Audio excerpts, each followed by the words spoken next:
కీర్తనలు 139 అధ్యాయము 1 నుంచి 6 వచనాలు. యెహోవా, నీవు నన్ను పరిశోధించి తెలుసుకొని ఉన్నావు. నేను కూర్చుంట నేను లేచుట నీకు తెలియను. నాకు తలంపు పుట్టక మునుపే నీవు నా మనస్సు గ్రహించుచున్నావు. నా నడకను నా పడకను నీవు పరిశీలన చేసి ఉన్నావు. నా చర్యలన్నిటినీ నీవు బాగుగా తెలుసుకొని ఉన్నావు. యెహోవా మాట నా నాలుకకు రాక మునుపే అది నీకు పూర్తిగా తెలిసి ఉన్నది. వెనుకను ముందును నీవు నన్ను ఆవరించి ఉన్నావు. నీ చెయ్యి నా మీద ఉంచి ఉన్నావు. ఇట్టి తెలివి నాకు మించినది, అది అగోచరము, అది నాకందదు. దేవుడి మాటలు దీవించి ఆశీర్వదించునుగాక. ఆమేన్. చిన్న ప్రార్థన. మా ప్రియమైన యేసుక్రీస్తు ప్రభునికి వందనాలు. నిలబడిన దాసుని పరిశుద్ధపరిచి పవిత్రపరిచి నీ శక్తిని కుమ్మరించి నీవే మాట్లాడమని నజరుడైన యేసుక్రీస్తు నామములో ప్రార్థిస్తున్నాను తండ్రి. ఆమేన్.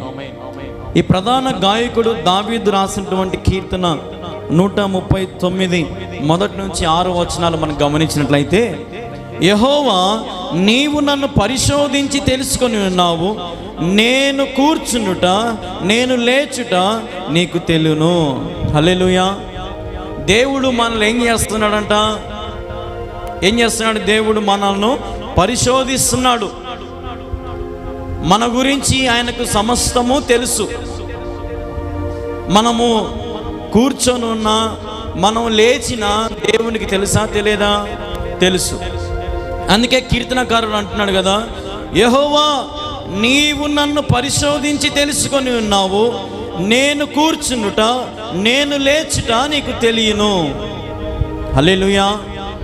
ఈరోజు నువ్వు ఎక్కడ కూర్చుంటున్నావో, ఎక్కడ లేస్తున్నావో, ఎక్కడికి వెళ్తున్నావో, ఎక్కడెక్కడ కూర్చుంటున్నావో, ఎవరెవరింటి దగ్గర కూర్చుంటున్నావో, సినిమా హాల్లో కూర్చుంటున్నావేమో, బార్లలో కూర్చుంటున్నావేమో, లేదంటే బ్రోతల గృహాల దగ్గర పోయి కూర్చుంటున్నావేమో, ఎక్కడెక్కడ కూర్చుంటున్నావో, ఎక్కడెక్కడ లేస్తున్నావో, ప్రతిదీ కూడా ఎవరికి తెలుసు? దేవునికి తెలుసు. హల్లెలూయా. దేవునికి తెలియందంటే ఈ లోకంలో నేలే లేదు. ఆయనకు ప్రతి మానవులను, ప్రతి మనుషుని ఆయన పరిశోధిస్తున్నాడు. పరిశోధించి పరిశోధించి పరిశోధించి నీ గురించి దేవుడు ఏం చేసుకుంటున్నాడు? తెలుసుకుంటున్నాడు. హల్లెలూయా. ఈరోజు ఇక్కడ నాకు ఎదురుగా ఒక బల్బులు ఉన్నాయి కదా, మీ పైన బల్బులు ఉన్నాయి. ఈ బల్బుని థామస్ అల్వా ఎడిసన్ అనే ఒక వ్యక్తి కనుక్కున్నాడు. ఏం పేరు? Thomas Alva Edison. Thomas Alva Edison అనే ఒక వ్యక్తి ఈ బల్బులను కనుక్కున్నాడు. దాదాపుగా 699 సార్లు ప్రయత్నం చేసినాడు. ఎన్నిసార్లు? 699 సార్లు ప్రయత్నం చేసినాడు. దేనికోసం? ఈ బల్బు వెలిగించడానికి పరిశోధనలు చేసినాడు, ప్రయాసపడినాడు. ఎన్నోసార్లు కరెంట్ షాక్ కొట్టింటుంది, ఎన్నోసార్లు బల్బులు డమాని వేలింటాయి, ఎన్నోసార్లు మకానికి లైట్లు గాజు పెంకులు గుచ్చుకొని ఉంటాయి, ఎన్నోసార్లు షార్ట్ సర్క్యూట్ అయ్యి ఇంట్లో కరెంట్ అంతా పోయి ఉండొచ్చు, ఏమైనా జరిగి ఉండొచ్చు. కానీ వదిలేసినాడా? ఒకవేళ తను వదిలేసి ఉంటే ఈరోజు మనకి లైట్లు ఉండేవా? ఉండవు. ఇంకా మన బతుకు బుడ్డీల జీవితమే. కానీ దేవుడు మానవునికి జ్ఞానం ఇచ్చి థామస్ అల్వా ఎడిసన్ 699 సార్లు ప్రయత్నం చేసినాడు. ఎక్కడ? తన ల్యాబులో, తనకున్నటువంటి ల్యాబులో. ప్రపంచానికి సంబంధం లేకుండా, ప్రపంచముతో సంబంధం లేకుండా ఒక రూములోనే రాత్రింపగళ్ళు ప్రయాసపడి పరిశోధించి ఒక ఫార్ములా కనుక్కున్నాడు. ఆ ఫార్ములా ద్వారా బల్బు వెలుగుతూ ఉంది. హల్లెలూయా. ఈరోజు అప్పుడు ఆయన కనిపెట్టిన బల్బు అంట దాదాపుగా ఏదో ఈ సౌండ్ బాక్స్ మీద ఉంటుందంట. ఇంత పెద్ద బల్బు కనుక్కున్నాడు ఆయన, ఫస్ట్ బల్బే. కానీ అంతే వెలుగు వచ్చిందంట. ఇంత పెద్ద బాక్స్లో నుంచి అంతే వెలుగు ఊరికి కనపడుతుంది అంతే. కానీ ఇప్పుడు నా పైనుండే లైట్ కేవలం 30 వాట్సే. 30 వాట్స్ బల్బు ఎంత వెలుగు వస్తుంది ఇప్పుడు. ప్రపంచం అంతా ఏమైపోయింది? ఎల్ఈడి అయిపోయింది. ఒకప్పుడు జీరో బల్బులు కానుంచి కదా, జీరో బల్బులు కానుంచి, వీధి లైట్ల కానుంచి, పెద్ద పెద్ద ట్యూబ్లైట్లు కానుంచి ఇప్పుడు ఏమైపోయినాయి? ఎల్ఈడి అయిపోయినాయి. అంటే చిన్న చిన్న ప్లేట్లలో లైట్లు వస్తున్నాయి. ఇప్పుడు కరెంట్, ఇప్పుడు నేను తెచ్చిన మొన్న ఒక బల్బు ఇంట్లోకి, కరెంట్ ఉన్నంతసేపు బల్బు వెలుగుతుంది, కరెంటు పోగానే మళ్ళీ బల్బు వెలుగుతుంది అట్నే. అంటే మానవుడు చూడండి, ఒక్క ఫార్ములా థామస్ అల్వా ఎడిసన్ కనుక్కున్నాడు బల్బు వెలిగియడానికి. ఆ ఫార్ములాను బట్టి రోజు రోజు పరిశోధించి ఇంత పెద్ద ఉండే లైటు ఇప్పుడు అంత చిన్నది అయిపోయిందా లేదా? అయిందా కాలేదా? అంటే ఇప్పుడు దాన్ని బట్టి ఏం చేశాడు మానవుడు? పరిశోధించినాడు, ప్రయత్నము చేసినాడు. కాబట్టే ఈరోజు మనకు వెలుగు మన మధ్యలోకి వచ్చింది. అలాగే దేవుడు అంటున్నాడు, నేను నిన్ను పరిశోధించి తెలుసుకొని ఉన్నాను. నువ్వు ఎక్కడ పుట్టినావు, ఎవరి గర్భంలో పుట్టినావు, పుట్టినప్పటి నుంచి ఎక్కడ చదివావు, ఏం చేసావు, ఏం పాపము చేసావు, ఎక్కడెక్కడ నిలబడావు, నీ స్నేహితులు ఎవరు, నీ వ్యసనాలు ఏంటి, నీ బంధువులు ఎవరు, నీ స్నేహితులు ఎవరు, నీ చుట్టూన వారెవరు, సమస్తము దేవుడు పరిశోధించి తెలుసుకుంటున్నాడంట. హల్లెలూయా.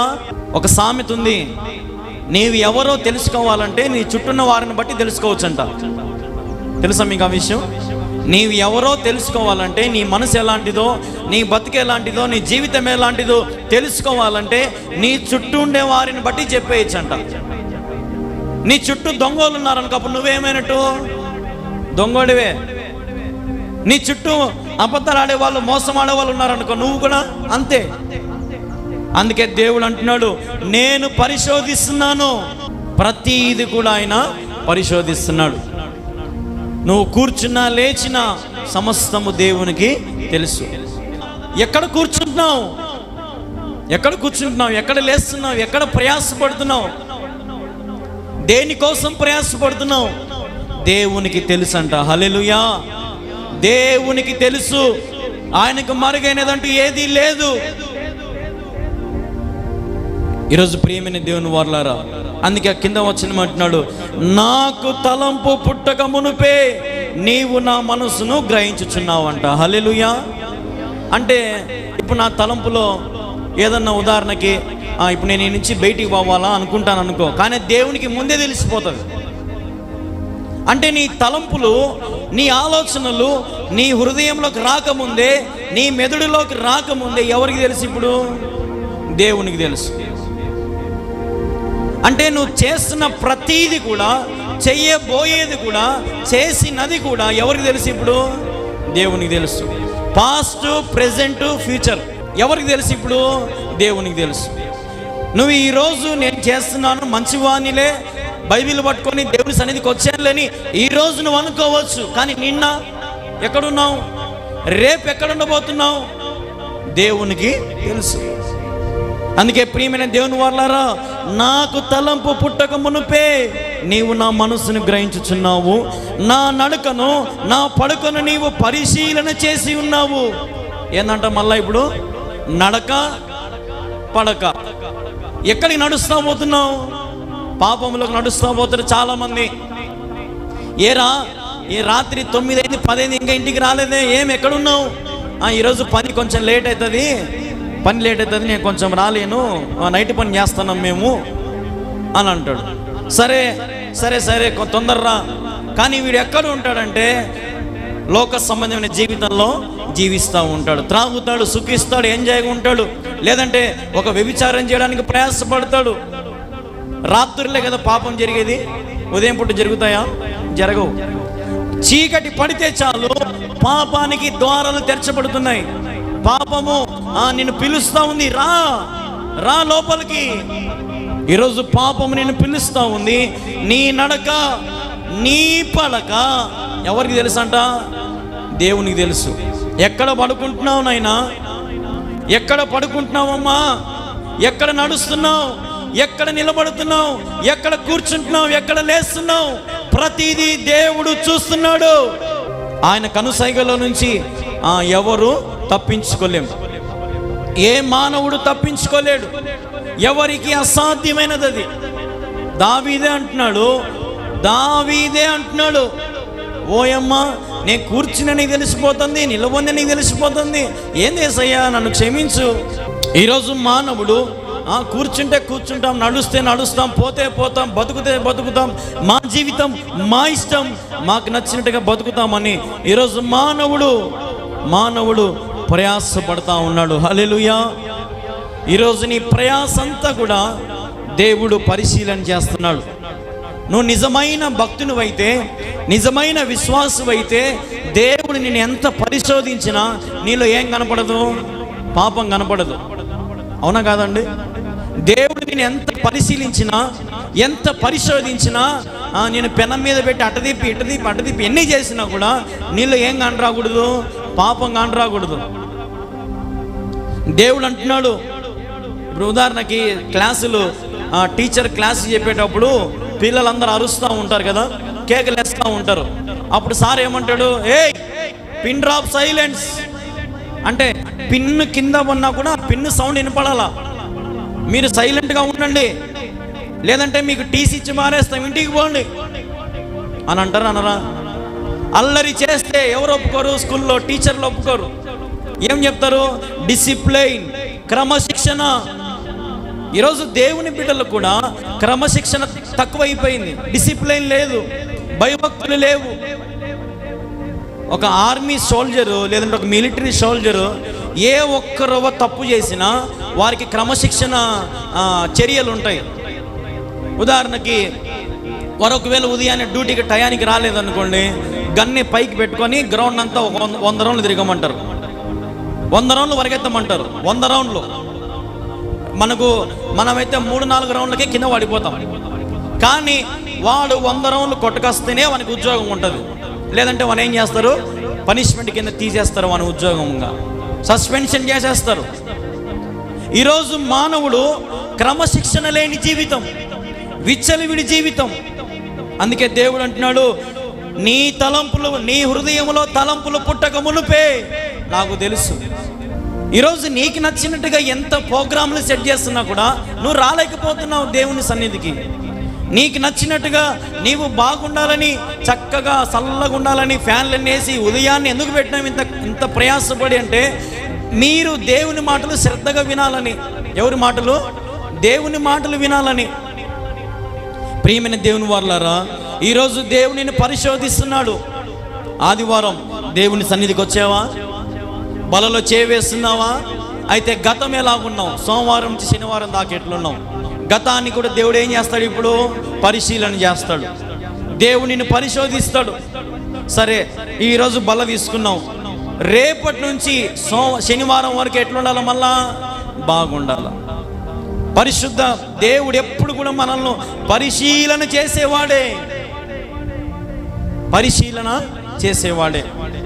ఇప్పుడు మనం ఏదన్నా షుగర్ ఎక్కువైనప్పుడు డాక్టర్ దగ్గరికి పోయి ఏమి ఇస్తాం? రక్త పరీక్ష ఇస్తాం.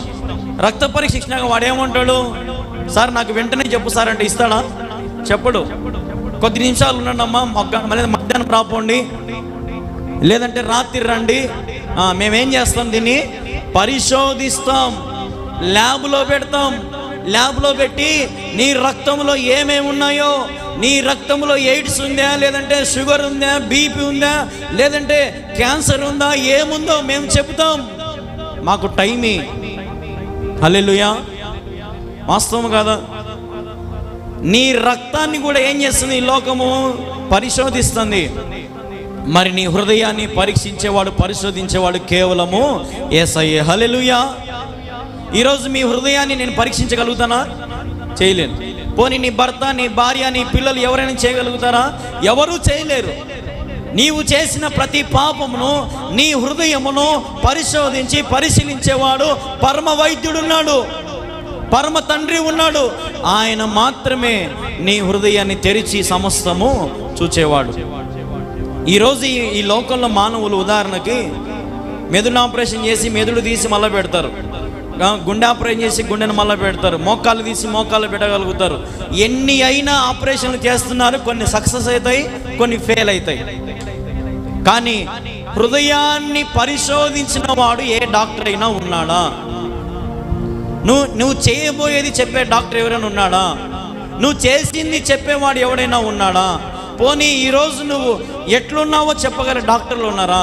లేరే.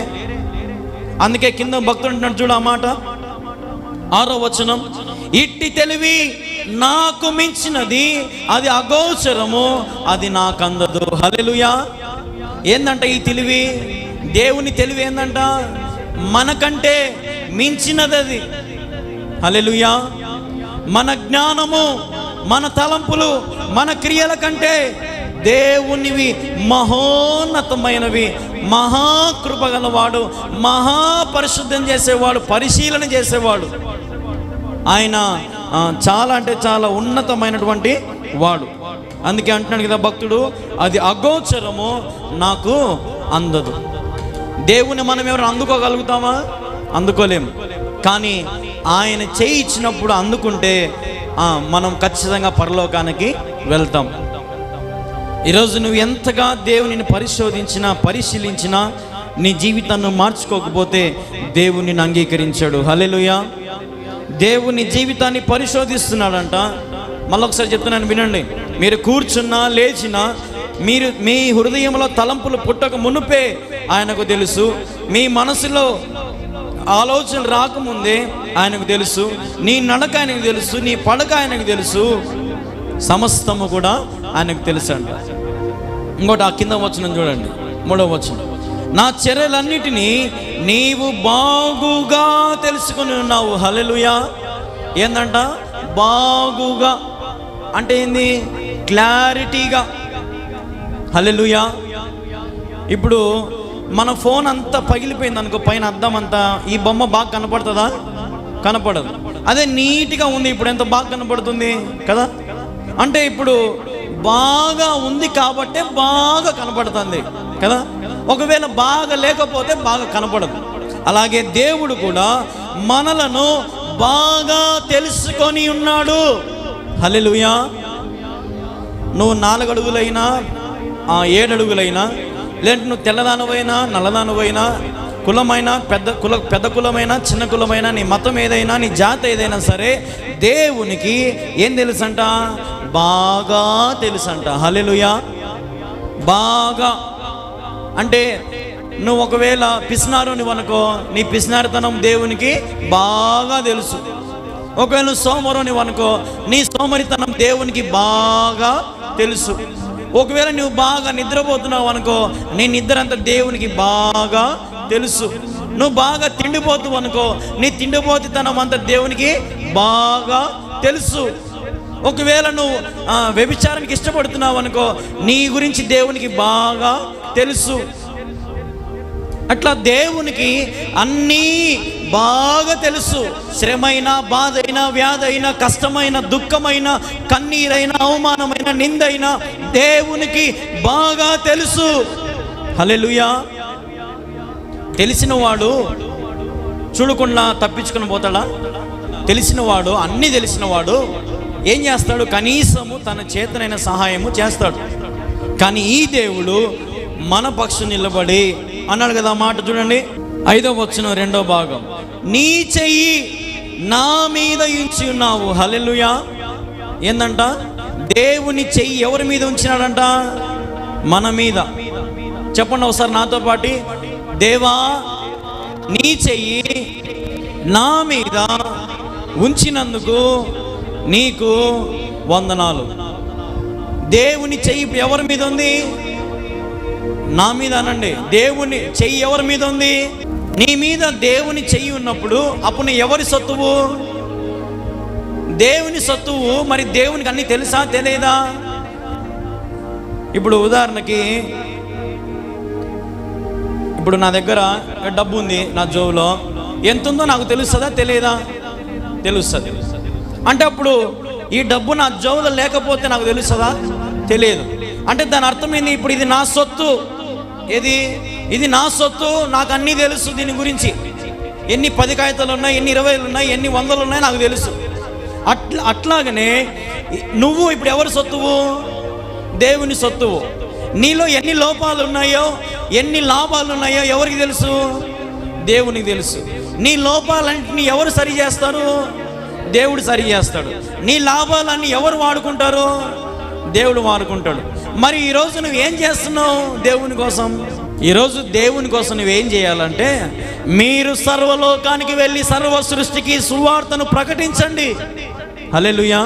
ఇప్పుడు ఈ భక్తుడు అంటున్నాడు కదా, కూర్చునుట, లేచుట, తలంపులు పుట్టక మునిపే నడిచినా పడుకున్నా నా చర్యలన్నింటినీ నీవు బాగా తెలుసు.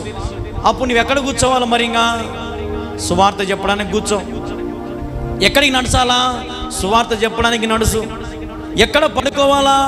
దేవుని మాటలు చెప్పి అలసిన సొలసిన దేహానితో పడుకో. దేవుని గురించి ప్రయాసపడు. అప్పుడు నీ ప్రయాస దేవుడు వ్యర్థముగా పోనిస్తాడా? పోనీయడు. మరి ఈరోజు దేవుని చెయ్యి నీ మీద ఉన్నప్పుడు, మరి నువ్వు అన్నీ తెలుసుకున్నప్పుడు ఎందుకు దేవుని చెయ్యిని త్రోసివేస్తున్నావు? ఇప్పుడు బాగా మనకు చెమట పట్టింది అనుకో, మనకు ఒళ్ళంతా ఫుల్ ఉడకగా ఉంటుంది. ఎవరైనా చెయ్యి వేస్తే ఏమంటాం? బా చెయ్యి తీరా, చిరాకు ఉంది నాకు అంటాం మనమా? అట్లే మనం కూడా పాపం అనే ఉంబరముతో, పాపం అనే చెమటలతో, పాపం అనేటువంటి ఈ చెమటతో ఉన్నాము. దేవుడు చెయ్యి వేస్తుంటే బా తీయసయ్యా, బా నాకు పట్టలే, చాలా ఇబ్బందిగా ఉంది నాకు, నువ్వు చెయ్యి బెయ్యాకు, నాకు చెమటగా ఉంది. వాస్తవము కాదా? ఈరోజు దేవుడు చెయ్యి వేయాలనుకుంటున్నాడు, కానీ వేపించుకునే మనసు మనకు లేదు. హల్లెలూయా. ఇప్పుడు ఉదాహరణకి పెళ్లి కూతురుకు పెళ్లి కొడుకు పెళ్లి జరిగే సమయంలో దానికంటే ముందు ఫోటోలు తీస్తారు కదా, ఫోటోలు తీస్తారు. రేపు ఉదయం పెళ్ళి అంటే ఈరోజు పొద్దున్న ఇంటికాడికి వచ్చి ఫోటోలు తీసుకుంటారు అన్నమాట. బ్యానర్లు కానీ దానికి దీనికని ఫోటోలు తీస్తారు. ఫోటోలు తీసినప్పుడు కెమెరామెన్ ఏమంటాడు? ఏమయ్యా మీ కాబోయే భార్య మీద చేయి వేయ్యా అని అంటాడు. అంటే అప్పుడు ఒకవేళ ఈ భార్య నిజంగా ఆ భర్త, కాబోయే భర్త ఇష్టం అనుకో, హ్యాపీగా చేయించుకుంటుంది. ఒకవేళ మనసులో ఎవరినో పెట్టుకొని ఎవరినో ప్రేమిస్తూ ఉంటే వింత చేయించుకుంటుందా? వేయించుకోదు. కానీ రేపు పొద్దున ఏముంది?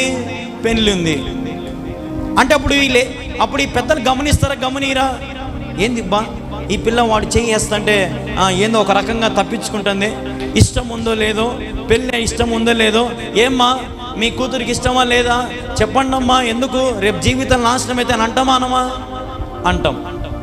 అంటే ఇప్పుడు మనసులో ఎవరన్నా ఉంటే ఈ పెళ్లి కూతురు ఏం చేయడంలా? చెయ్యి వేయించుకోవడంలా. ఈరోజు మనము కూడా మన మనసులో పాపం ఉంది, వ్యసనాలు ఉన్నాయి, అలవాట్లు ఉన్నాయి, రోత ఉంది, జీవితం అంతా కూడా కుళ్ళిపోయింది. అందుకే చెయ్యి వేయించుకోవడానికి మనకు మనసు రాలే. హల్లెలూయా.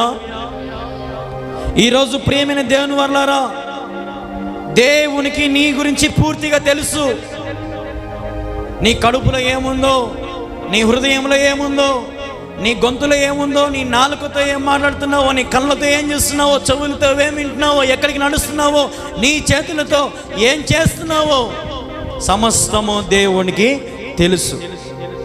కాబట్టి ఆ మాట కూడా నాలుగవ వచనం, యెహోవా మాట నా నాలుకకు రాకమునుపే అది నీకు పూర్తిగా తెలుసును.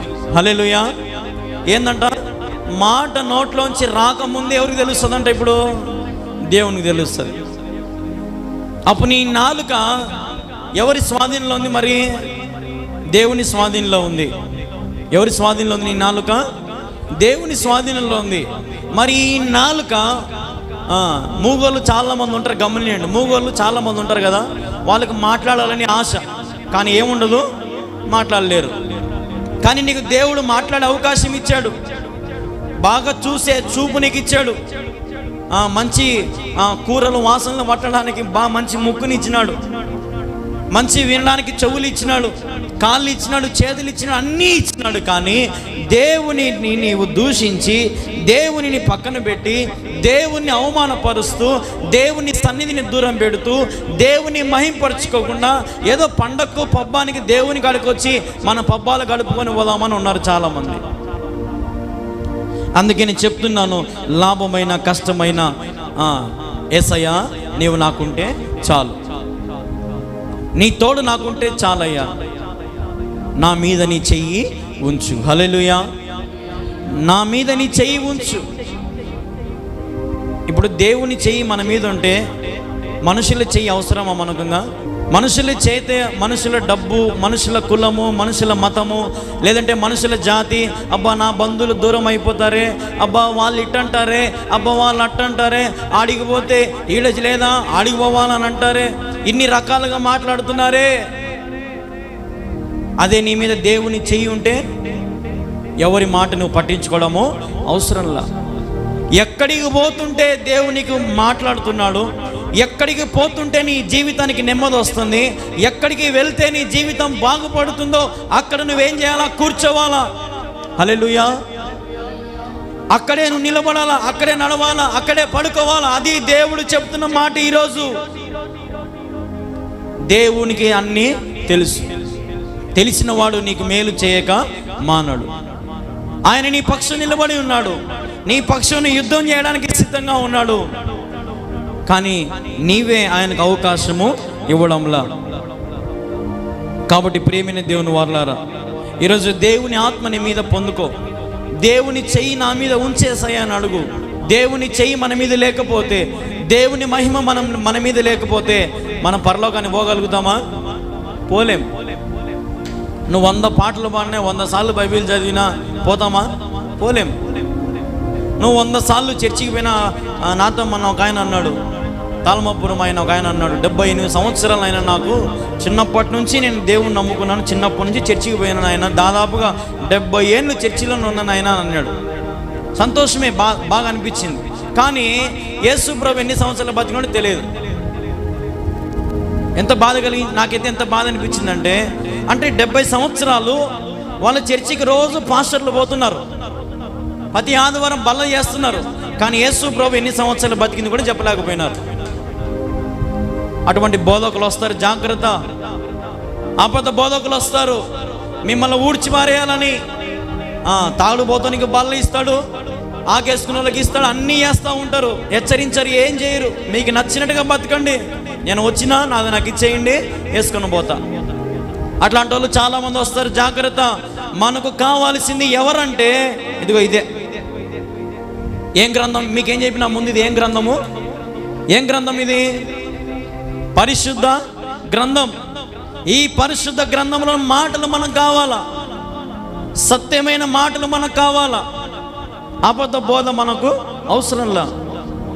నాకైతే చాలా బాధ వేసింది. రోజుసేపు వాక్యంలో నుంచి బయటకు వచ్చేసి మళ్ళీ వాళ్ళకి అందరికీ తెలియపరిచిన, దేవుడు ఎక్కడ పుట్టినాడు, దేవుడు ఎన్ని సంవత్సరాలు బ్రతికినాడు, ఏమేమి పనులు చేసినాడు, తల్లిదండ్రులు ఏమేమి పని చేసినాడు అని అన్నీ వాళ్ళకి తెలియపరిస్తే, మళ్ళీ ప్రార్థన అంతా అయిపోయినాక మళ్ళీ ఆ పెద్ద నాగాడికి వచ్చి, ఏంది మరి మా పాస్టర్ 900 ఏళ్ళు బతికినాడని చెప్పినాడు యేసయ్య.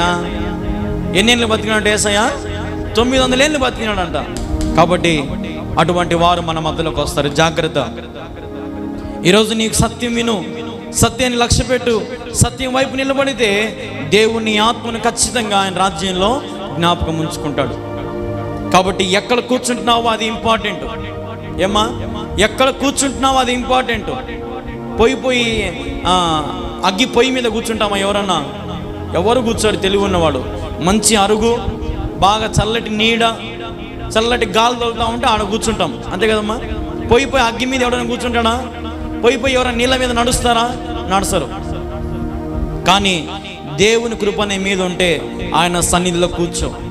దేవుని చెయ్యి నీ మీద ఉంటే ఆయన సన్నిధిలో నిలబడి ఆయన ఆరాధన చెయ్యి. దేవుని ఆత్మ, దేవుని సన్నిధి, ఆయన చెయ్యి, ఆయన తలంపులు, ఆయన క్రియలు నీ ఎడల జరుగుతున్నట్లయితే నీవు కూడా ఆయనకు సాక్షిగా జీవించి అనేక మందికి నీ సాక్ష్యాన్ని పంచుకో. హల్లెలూయా. ఈ శాల పెట్టినప్పటి నుంచి ఎంతోమంది మేలులు పొందిన వారే, వాస్తవమా కాదా? ఎంతోమంది ఆరోగ్యము, శక్తి, బలము, లేదంటే సంపదలు అయి ఉండొచ్చు, గర్భఫలం అయి ఉండొచ్చు, లేదంటే మేలులతో అయి ఉండొచ్చు, ఉద్యోగాలతో అయి ఉండొచ్చు.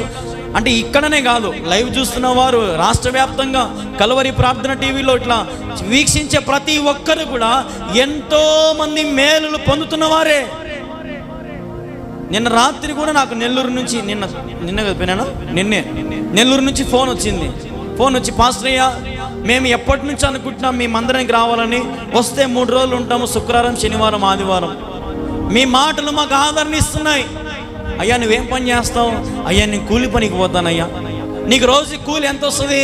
230 రూపాయలు అయ్యా. అంటే పేదవాడిని ఏం పట్టుకుంది? వాక్యం పట్టుకుంది. హల్లెలూయా. అమ్మా నువ్వేం చేస్తావమ్మా అంటే, అయ్యా నేను ఏం పనికి వెళ్ళనయ్యా, నాకు ఆరోగ్యం బాగాలేదు, నా కూతురు పెళ్లి చేసినాము, అప్పుల్లో ఉన్నామయ్యా, ప్రార్థన చేయి పాస్టర్ గారు, మా కొడుకు మంచి ఉద్యోగం రావాలని ప్రార్థన చేయండి అయ్య గారు. ఏదో మా ఆయన ఒక్కడే రోజు కూలి పనికి పోతాడు, ఆ తోట పనికి, ఆ చిన్న చిన్న పనులు చేసి వస్తాడు, రోజుకి 250 230 అంతే అయ్య గారు మా బతుకు. కానీ ప్రతి నిమిషము టీవీ పెట్టుకొని మీ వాక్యాలే వింటాం అయ్య గారు. హల్లెలూయా. అంటే ఈ పర్ణశాల పెట్టినప్పటి నుంచి ఇంతవరకు ఎంతో మంది మేలు పొందుతున్నారు, ఆశీర్వాదాలు పొందుతున్నారు. కానీ పొందిన వారు మర్చిపోతున్నారు. హల్లెలూయా. నా ఉపదేశమును నీవు మరవకము, నా ఆజ్ఞలను హృదయపూర్వకముగా గైకొనుము. దేవుని ఉపదేశాలు మనం ఏం చేయకూడదంట, ఏం చేయకూడదు, మనం దేవుని మాటలు మర్చిపోవద్దు. ఇప్పుడు మనం ఒక హోటల్కి పోయి, బాగా వినండి, మనం ఒక హోటల్కి పోయి అన్నం తింటాం, డబ్బులు ఎవరికి కడతాము? వేరే హోటల్లో కడతామా? వేరే కాడికి పోయి ఏదో బలి చేసినావు అన్నము పప్పు అంటామా? మరి ఇక్కడ మేలు పొంది, ఇక్కడ ఆశీర్వాదాలు పొంది డబ్బులు ఎక్కడ కట్టాలి? నువ్వు బిల్లు ఎక్కడ కట్టాలా? ఇక్కడే కట్టాలా? వాళ్ళు ఏమనుకుంటారో, వీళ్ళు ఏమనుకుంటారో, వాళ్ళట వీళ్ళట, వాళ్ళందరూ నీకు సాయం చేసినారా? నీకు సాయం చేసింది ఎవరు?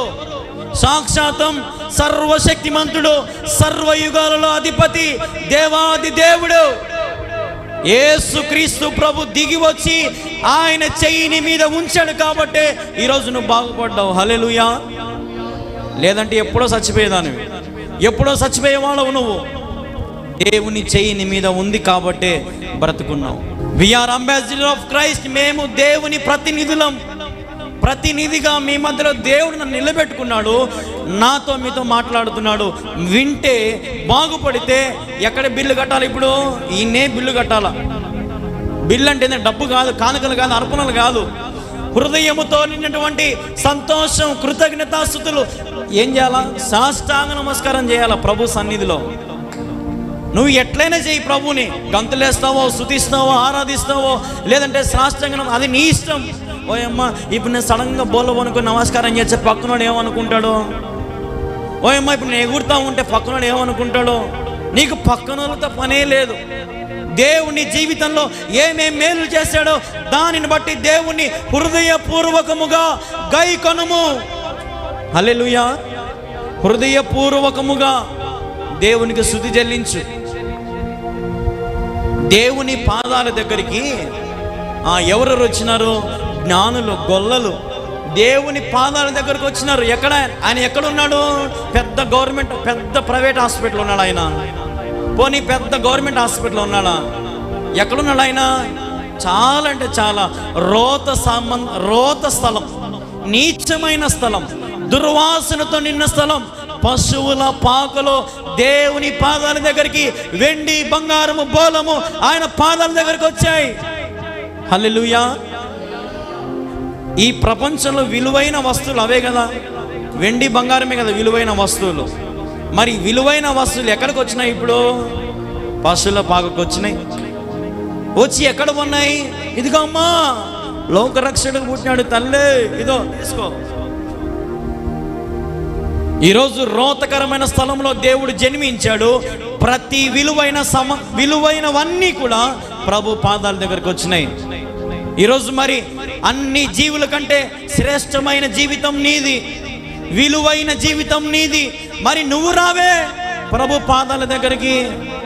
కానికిచ్చి పంపించడం, ఇదిగో బెయిపో, ఇదిగో మేము అన్నాలు పెడతాం, మేము భోజనాలు చేస్తాం, మేము ప్రార్థనకు రాం, మాకేం అవసరం?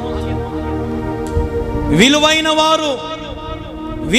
వారు ఎక్కడికి రావాలి? ఇప్పుడు మీరు కూడా పాదాల దగ్గర రావాలి.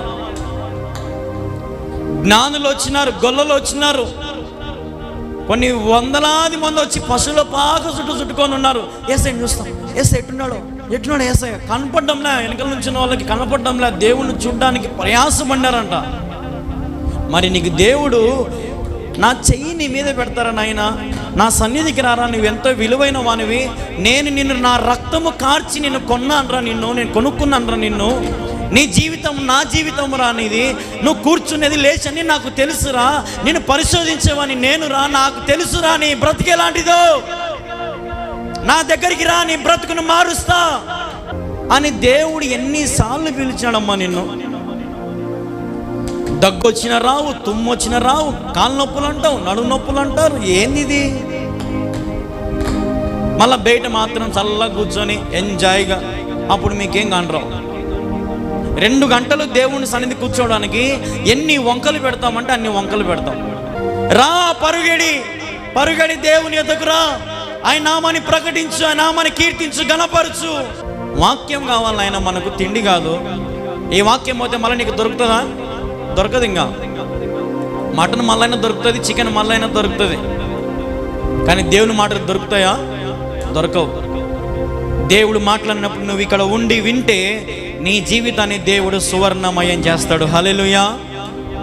దేవుని సన్నిధికి వచ్చావు, దేవుని సన్నిధిలో కూర్చున్నావు, నీ జీవితం, నీ బ్రతుకంతా కూడా దేవునికి తెలుసు. ఆయన చూచుచున్నవాడు, ఆయన నిన్ను కాచుకుంటున్నవాడు, నీ కోసం రక్తము కార్చినవాడు, నిన్ను విలువ పెట్టి కొనినవాడు. కాబట్టి నిన్ను కాచి కాపాడాలని ఆయనే చెయ్యి నీ మీద పెట్టాడంట. హల్లెలూయా. నువ్వు అడుక్కోకముందే దేవుడు నీ మీద ఏం పెట్టినాడు? చెయ్యిని పెట్టినాడు. కనీసము దేవుడు ఎన్ని మేలులు చేసినా కూడా దేవుని ఆ మేలులు పొందుకున్నంత వరకే, మళ్ళీ అయిపోయాయి. ఇంకటి ముఖం కూడా దీపం ఇట్ట. ప్రియమైన దేవుని వారలారా, ప్రభు మన పక్షాన గొప్ప కార్యాలు చేస్తాడు, చేశాడు, చేయబోతున్నాడు. చేశాడు కదా, చేయబోతున్నాడు కదా, నమ్ముతున్నారు కదా. మరి ఎందుకు అపనమ్మకాలు, అవిశ్వాసాలు? వాడు చెప్పింది నమ్మడం, వీడి చెప్పింది నమ్మడం, ఆడికి పోవడం, వీడికి పోవడం. ఈరోజు ప్రియమైన దేవుని వాళ్ళ సహోదరుల ఐక్యత కలిగి జీవించుట ఎంత మేలు, ఎంతో మనోహరం. హల్లెలూయా. ఏం చేయాలంట సహోదరులు? మీరు మనము దేవుని సన్నిధి ఎట్లుండాలంట? ఐక్యత కలిగి జీవించుట ఎంత మేలు, ఎంత మనోహరం.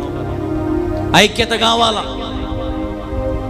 సహవాసం కావాలా, కలిసిమెలిసి బ్రతకాల, కలిసిమెలిసి చెయ్యి కలుపుకొని ముందుకెళ్ళాల. ఇప్పుడు నీ కుమారుడిది పెళ్ళి అనుకో, నీ కూతురిది పెళ్ళి అనుకో, నువ్వు పక్కన ఉంటావా? మూలను ఉంటావా? ఏం చేస్తావు? అంత భుజం మీద వేసుకోవు. పెళ్ళిని ఎట్లా చేయాలనుకుంటావు? ఒక రేంజ్లో చేయాలా. వచ్చిన వారందరికీ ఆతిథ్యం ఇవ్వాలా. వచ్చిన వాడు ఎవడు కూడా ఇది బాగలేదే, అది బాగలేదు అనకూడదు. ఎంత ఖర్చైనా సరే, ఇంకొక ₹1,00,000 అప్పైనా సరే బాగా చేయాలా. వాస్తవం కదా? అంటే నీ కుమారునికి, కుమార్తెకే నువ్వు అంత ప్రయాసపడుతున్నావే, మరి దేవుని సన్నిధిలో కొరతలు ఉన్నాయి, ఇబ్బందులు ఉన్నాయి. దేవుని సన్నిధిలో కొన్ని వస్తువులు లేకపోయి ఉండొచ్చు. మరి నువ్వేం చేస్తున్నావు నాయన? నీ కొడుకు పెళ్ళికి, కూతురు పెళ్ళికి ఏమో అప్పైనా పర్లేదు, ఏమైనా చేస్తావు మంచి పేరు కోసం. మరి నీ గర్భఫలం ఇచ్చింది ఎవరు? అదే లేకపోయింటే నీకు పెళ్ళి ఉంటుందా? నువ్వు పెళ్ళి చేయగలుగుతావా? మరి ఇచ్చిన వానికి నువ్వేమిస్తున్నావు? ఏమిస్తున్నావు? నేను అడుగుతున్నాను ఈరోజు, ఏమిస్తున్నావు? దశంభాగం అలవాట్లేదు. దేవుని సన్నిధికి ఏమన్నా వస్తువులు ఉన్నాయా లేవా చూసుకుని అలవాట్లేదు. ప్రభు సన్నిధిలో కొత్త వాళ్ళు వచ్చినప్పుడు వాళ్ళని గౌరవించి వారితో మాట్లాడడం అనేది లేదు. మనకు నోటి వచ్చిన మాట్లాడడం, ఏదంటే చేయడం, ఇట్లాంటివన్నీ కూడా జరుగుతూ ఉంటాయి. ప్రభు ప్రేమకు పాత్రలు అవ్వండి. దేనికి? ప్రభు ప్రేమకు పాత్రులై మన మధ్యలోకి నూతనంగా వచ్చిన వారైనా, నీ బంధువులైనా, స్నేహితులైనా ఈ ప్రేమను రుచి చూపించు. దేవుని ప్రేమను రుచి చూపిస్తే దానికి చికెన్ కంటే మటన్ కంటే ఇంకా గొప్ప ప్రేమ, అది ఇంకా పెద్ద రుచి. ఆ రుచిని చూపి. కాబట్టి ప్రియమైన దేవుని వర్లారా, ప్రభు సన్నిధికి వచ్చావు, ప్రభుని మహింపరచు, స్తుతించు, ఆరాధించు. దేవుని జీవితాన్ని గొప్ప స్థితికి తీసుకెళ్తాడు. ఈరోజు ఈ వాక్యం విన్నావు. ఎక్కడ నీలో తప్పులు ఉన్నాయి, ఎక్కడ లోపల సరి చేసుకో. దేవునికి అన్నీ తెలుసంట, జాగ్రత్త. ఆయనకు తెలియదంటే ఏదీ లేదు.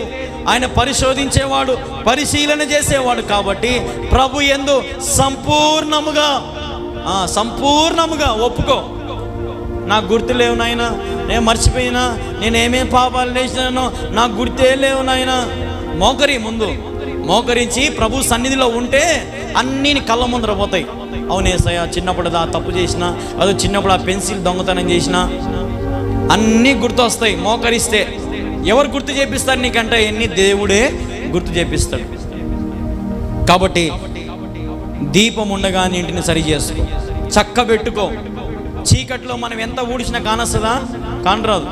చీకట్లో మన సామాన్లు ఎట్టేటట్టుంటే మనం సర్దుకోగలుగుతామా? సర్దుకోలేం. లైట్ ఉంటేనే మన జీవితాలు బాగుంటాయి. మన హృదయము పాపముతో నిండినటువంటి చీకటి.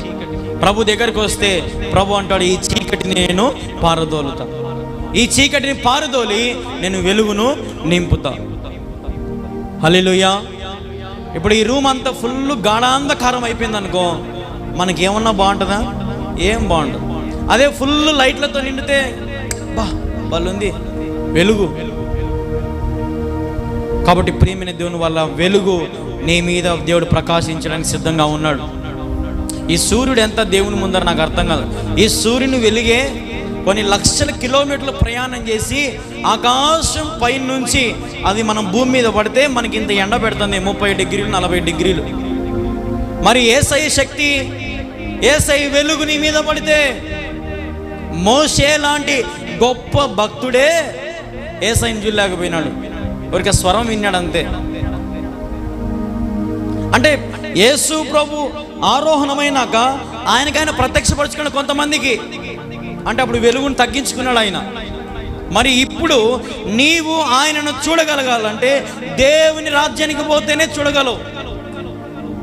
కాబట్టి ప్రియమైన దేవుని వారలారా, నీలో ఏమేమి లోపాలు ఉన్నాయో సరి చేసుకో, ఏమేమి తప్పులు ఉన్నాయో సరి చేసుకో, ఏమేమి పాపములు చేసే ఒప్పుకొని ఏం చేయాలా? ఒప్పుకొని ఏం చేయాలా? విడిచిపెట్టాలా. హల్లెలూయా. నాతో పాటు పలకండి, యేసయ్యా, నేను చేసిన ప్రతి పాపమును నీ సన్నిధిలో ఒప్పుకుంటున్నాను, నేను విడిచిపెడుతున్నాను. ఇక నుంచి నేను పాపము చెయ్యను. ఆమేన్. పాపము ఏం చేయరు, మీరుగా చెయ్యరు. హల్లెలూయా. పాపం అంటే ఏదో ఇవే కాదు, చిన్న చిన్నవి కూడా ఉంటాయి. ఎక్కడో ఒక చోట చిన్న చిన్న వాటి దగ్గర కూడా ఒకటే మాట గుర్తుపెట్టుకోండి, నన్ను దేవుడు చూస్తున్నాడు. ఎవరు చూస్తున్నారు? దేవుడు చూస్తున్నాడు. దేవుడు నన్ను చూస్తున్నాడు. అక్క, ఇదిగో నేను ఈ తప్పు చేయలేను. ఇదిగో అమ్మ, నేను ఈ తప్పు చేయలేను. ఇదిగో అయ్యా, నా వల్ల ఇది కాదు. ఏం కాదు లేరా, ఓనర్కి ఏం మనం 1000 రూపాయలు ఇవ్వాలనా? ఏదో 900 ఇపో, 100 రూపాయల దొంగ బిల్లు రాయిపో. దొంగ బిల్లు రాసి ఏదో ఆడకు 10 యాడ్ చేసి దొంగ బిల్లు రాసి ఏదో 900 ఇపో ఓనర్కి. ఓనర్ ఏమని అడుగుతాడా? ఏమైంది? 100 రూపాయలు తీసుకున్నావు సరే, కానీ అది ఏమైంది? పాపం అయిపోయింది. ఎవరు చూశారు దాన్ని? దేవుడు చూసినాడు. నీకు ప్రతిఫలం ఇచ్చేవాడు ఎవడు? దేవుడే. కాబట్టి వాక్యంలో ఉంది, కొంచెములో నీవు నమ్మకంగా ఉండు, అప్పుడు దేవుడు అంటాడు, నిన్ను బల నమ్మకమైన మంచి దాసుడా. హల్లెలూయా. దేవుని దాసులు అవ్వండి, దేవుని సేవకులు అవ్వండి, దేవుని దగ్గర బానిసలుగా మనం బ్రతుకుదాం. దేవుడు మన బానిస సంఖ్యలు తెంచి మనల్ని రాజులుగా కుమార్తెలుగా దేవుడు మనల్ని దీవిస్తాడు. ఒకటేసారి నేను రాజకుమార్తెను అయిపోవాలా, ఒకటేసారి రాజకుమారుని అవ్వాలంటే కానే కాదు. కాబట్టి ప్రియమైన దేవుని వారలారా, నీ జీవితం కూడా దేవుడు నిన్ను దీవించి రాజకుమారునిగా రాజకుమార్తెగా ఫలింపజేసి ఆశీర్వదించాలంటే ఆయనకు సేవకునిగా మారు. ఇప్పుడు నీకు ఈరోజు ఒక 500 కూలి ఇచ్చినారు నాకు ఎవరన్నా నీ ఓనరు, ఏమ్మా అదా పేడకల్లు ఎత్తుమ్మా అంటే, నేను ఎత్తను సార్, నేనేమనుకున్నావు, నా రేంజ్ ఏంది, నా కథ ఏంది అంటావా? అనవు. ఓనర్ ఏం పని చెప్తే ఆ పని చేయాల్సింది. ఎందుకు? నీకేమి ఇస్తున్నాడు ఓనరు? 500 డబ్బు. పేడ ఎత్తమన్నా ఎత్తుతాం, బాత్రూమ్ కడగమన్నా కడుగుతాం, సిగ్గుపడం. దేనికోసం? డబ్బు కోసం. ప్రియమైన దేవుని వర్లారా, ఈరోజు దేవుని మాటలు వింటున్న నీవు సిగ్గుపడద్దు, భయపడద్దు. ప్రభు సన్నిధిలో నిలబడు, ప్రభు సన్నిధిలో నిలబడు, ప్రభు సన్నిధిలో కూర్చో. ఎక్కడ నువ్వు మేలు పొందుతున్నావో, ఎక్కడ నీకు ఆరోగ్యం వస్తుందో, ఎక్కడ శక్తిని వస్తుందో, నీకు దీర్ఘాయు వస్తుందో, సుఖ జీవితం నీకు దేవుడు ఎక్కడ ఇస్తున్నాడో అక్కడే నువ్వేం చేయాలా? కూర్చోవాలా. ఇందని బాగా చెప్పిన, మంచి ఉదాహరణ చెప్పిన. మనం ఎక్కడ తింటామో అక్కడే ఏం చేయాలా? బిల్లు కట్టాలా. హల్లెలూయా. కాబట్టి ఈరోజు ఈ వాక్యం విన్నాం. దేవుని వాక్యము రెండంచుల ఖడ్గము, గుచ్చుకుంటే యేసయ్య నీకు వందనాలను. హల్లెలూయా. గుచ్చుకుంటే వందనాలను. అవునా యేసయ్య, నాకే గుచ్చినావా? సరే, ఆ కత్తిపోటుకు గాయం నువ్వే కట్టేసే. గాయపరచువాడును నేనే, గాయము కట్టువాడును నేనే. గాయము చేసిన వాడు కట్టలేడా? చెప్పాలా, కడతాడా కట్టలేడా? ఇప్పుడు కత్తిని నీ మీద విసిరినాడు దేవుడు వాక్యముతో.